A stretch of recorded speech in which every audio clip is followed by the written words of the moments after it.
Hey guys, what's up? It's Quincy, and this is going to be a tutorial on how to make Daft Punk style vocoded vocals.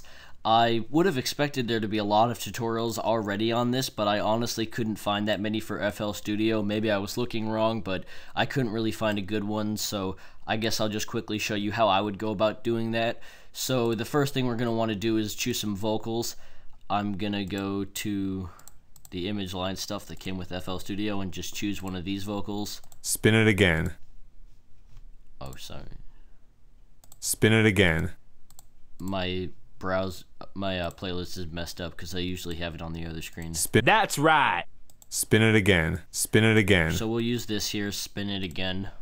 Spin it again. Change it to 128. So there's lots of videos on how to use Vocodex and how to vocode things, but just like I said, I couldn't get that many good ones for how to make a Daft Punk style vocoded voice. So what you're going to need for this is you're going to need 3 mixer channels. The first one, I'm going to name it vocal. This is going to be, that's going to be the modulator actually. The second one is going to be the synth that we're going to use as the carrier, and this one's going to be called the vocoder. When I first started trying to make Daft Punk style vocals, I assumed that the synth was modulating the vocal, but I kind of quickly figured out how it actually is the carrier is the synth, and that's being modulated by the vocal to sound like that, to sound like a synthy voice. So obviously on the vocoder one, we're going to put a Vocodex. My plugins list I just updated, so it's really like bare. Go to the vocal and the synth one and right click on route to this. Okay, so you go on the vocoder or the synth one. Usually it's sent to the master. You're gonna unclick that, go over to the vocoder one, right click and go to route to this track only. You do the same thing for the vocoder, and now we're ready to start routing things up. This vocal here we're gonna send to the first one, the first mixer track that I've named vocal. The synth one we're gonna use a synth for. I haven't really figured out what kind of synth is the best to use, but you can't really go wrong with something like this with like a saw wave, sorry. So I'll just go to the default patch, make a saw wave, and I'll experiment in a second with whichever one sounds better. So I'll just write something like really quick. Okay.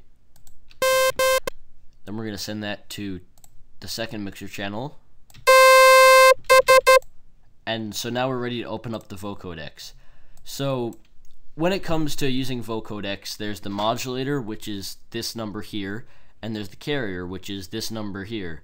If you look up in the top left-hand corner here, this will say modulator sidechain input number, and this will say carrier sidechain input number. So the first, this would be the first one going into the vocoder. This would be the second one in order of left to right, 1, 2, and then vocoder. So the first one being the vocal, that's going to be the modulator. So modulator, the mod, is going to be 1. The synth being the carrier is the second one going in, so we're going to put that on 2. Now I honestly don't know what draft and threaded do, but I'm just going to unclick those. It doesn't really matter, I guess. For me it doesn't matter. If I were you, I'd learn what that does. I don't know what it does. And then now let's listen. Spin it again. So you hear that what's playing, the carrier, is this synth here, this saw wave. Spin it again. And that's being modulated by this vocal here to sound like the vocal. Now, we'll get to the settings in the Vocodex for a second.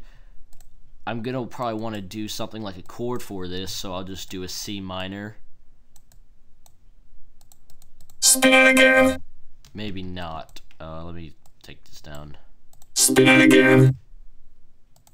Okay, so that's really simple. Spin it again. I'll mess with that again in a second. Here's what a pulse kind of square wave sounds like. Spin it again.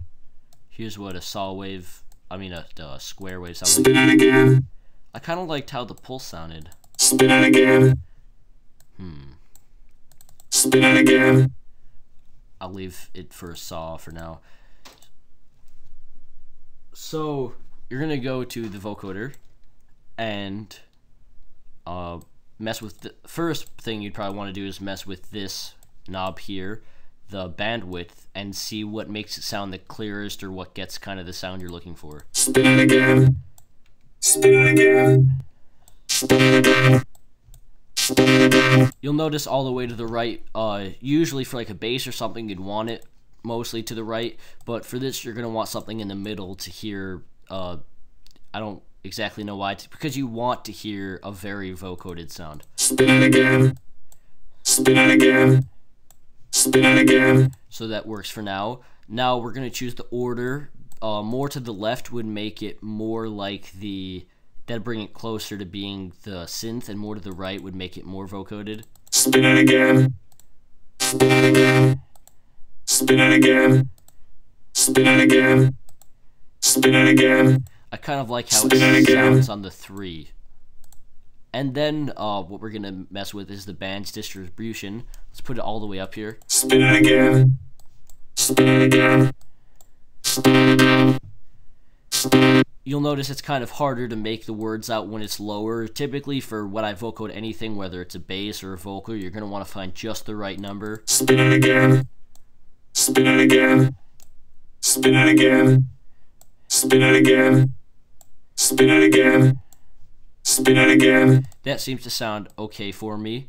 Now, this is another thing to mess with. By the way, these things that I've shown here, these are all things that I would modulate when making a bass, like this and the bandwidth and the flatness. This is all stuff that I'd modulate to make a bass sound kind of wet. Spin it again. Spin it again. Spin it again. Spin it again. Okay, so that sounds pretty good to me. And then another thing you can do to make it sound in multiple different ways is by using this X here, the modulator bandwidth multiplier.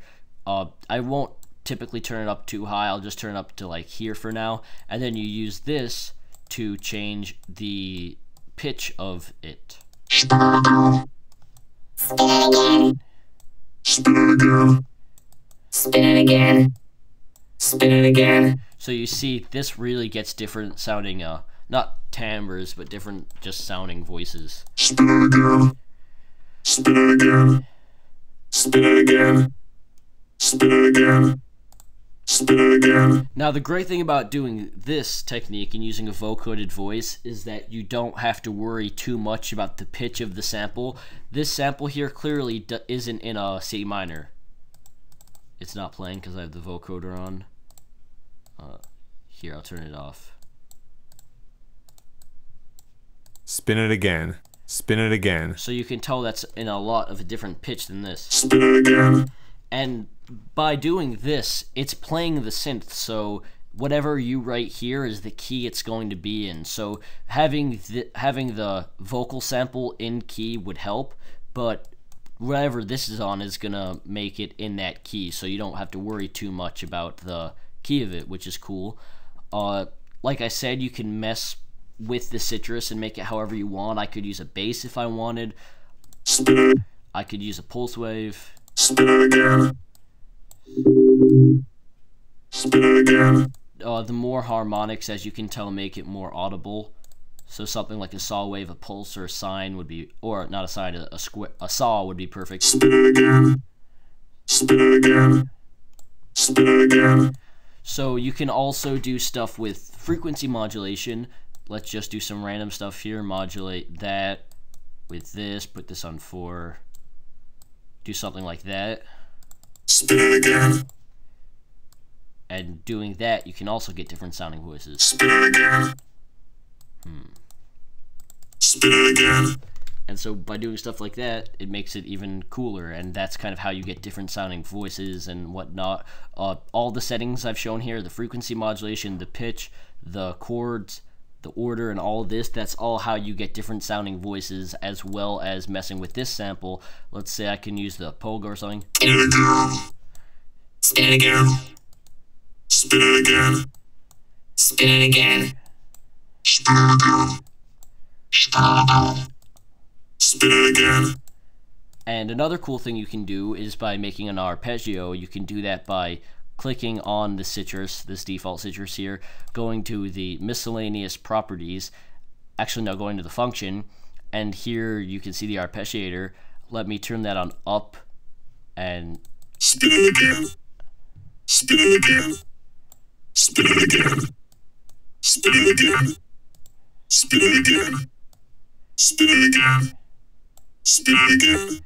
That's a way to get it in. It's going to be in key because it's only playing the notes you have written out here, and it's going to be changing up because it's playing one note at a time, and it's changing the notes. So I can change this and all of that. Spin it again. Spin it again.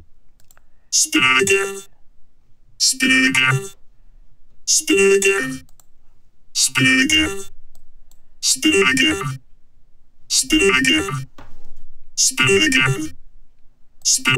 And so that's how you get a Daft Punk sounding vocal, even though it's not exact, using FL Studio.